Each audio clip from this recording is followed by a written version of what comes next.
Donc c'est l'histoire d'une fille qui s'appelle Layla, qui vit avec son copain dans une banlieue anglaise.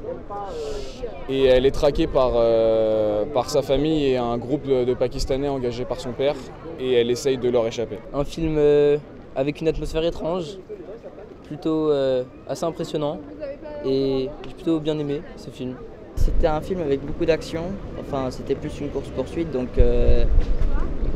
ça a ajouté du dynamisme parce qu'il y avait plusieurs changements de point de vue. Ce qui m'a le plus impressionné dans le film, je dirais, c'est l'obscurité et la nature. Le vide et l'obscurité font que le film est troublant durant tout le long en fait. Voilà, les acteurs sont dans la nature, sont dans l'obscurité, ils sont d'autant plus troublants et c'est ça qui m'a marqué, je dirais.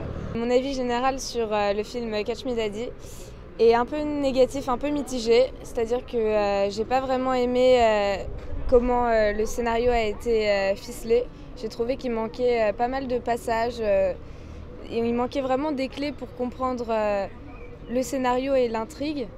Comme par exemple les relations entre Layla et son père, par exemple. On savait pas trop d'où ça venait, donc on attendait vraiment des réponses qui finalement nous ont pas été données. C'est une ambiance avec peu de dialogue, donc qui demande aux spectateurs beaucoup d'attention sur chaque plan du film et ça ramène le film de manière très terre à terre. On vit les aventures des personnages, on peut s'identifier à eux de par leur naturalité, mais aussi on se différencie de ces personnages de par leur caractère atypique. J'avais aucune image de la banlieue anglaise parce que c'est quand même un coin dans le film où c'est assez pauvre. C'est lugubre, le temps il est plutôt maussade. Il n'y a pas beaucoup de lumière, la majeure partie du film ça se passe pendant la nuit. Le fait de voir des films vraiment différents du monde entier nous permet aussi de voyager, de découvrir des endroits qu'on ne connaît pas, qu'on connaîtra peut-être jamais. Et du coup ça c'est très intéressant. Dès la première scène du film, où on introduit l'actrice principale et son compagnon ou ami, qui fument. C'est la première image qu'on voit, il me semble, c'est sur la drogue.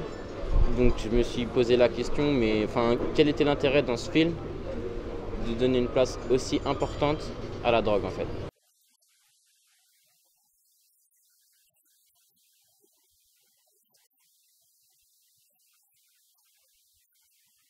C'est une très grande chance de pouvoir ne serait-ce que rencontrer le réalisateur, le voir, mais surtout de pouvoir lui poser la question directement. Moi j'incite les gens à aller le voir parce que c'est vraiment une atmosphère que j'avais vue dans aucun film auparavant. C'est vachement glauque, mais quand on sort du film, on est encore dedans. Et vraiment rien que pour la performance de certains acteurs, notamment du père de Layla, je pense qu'il faut aller le voir. Je me mettais vraiment à la place des personnages, que à chaque moment j'avais la gorge nouée à me demander s'ils allaient se faire attraper par leur ravisseur ou pas, parce que c'est une course-poursuite. Et à chaque fois c'est vraiment un cheveu ils sont à cheveux de se faire attraper et j'ai peur pour eux. C'est vraiment dommage, ça aurait été un film que j'aurais vraiment pu apprécier si le scénario et l'intrigue avaient été mieux ficelés et plus accessibles aux spectateurs. C'est un film qui a vraiment une place importante dans le cinéma moderne. C'est un chef-d'œuvre.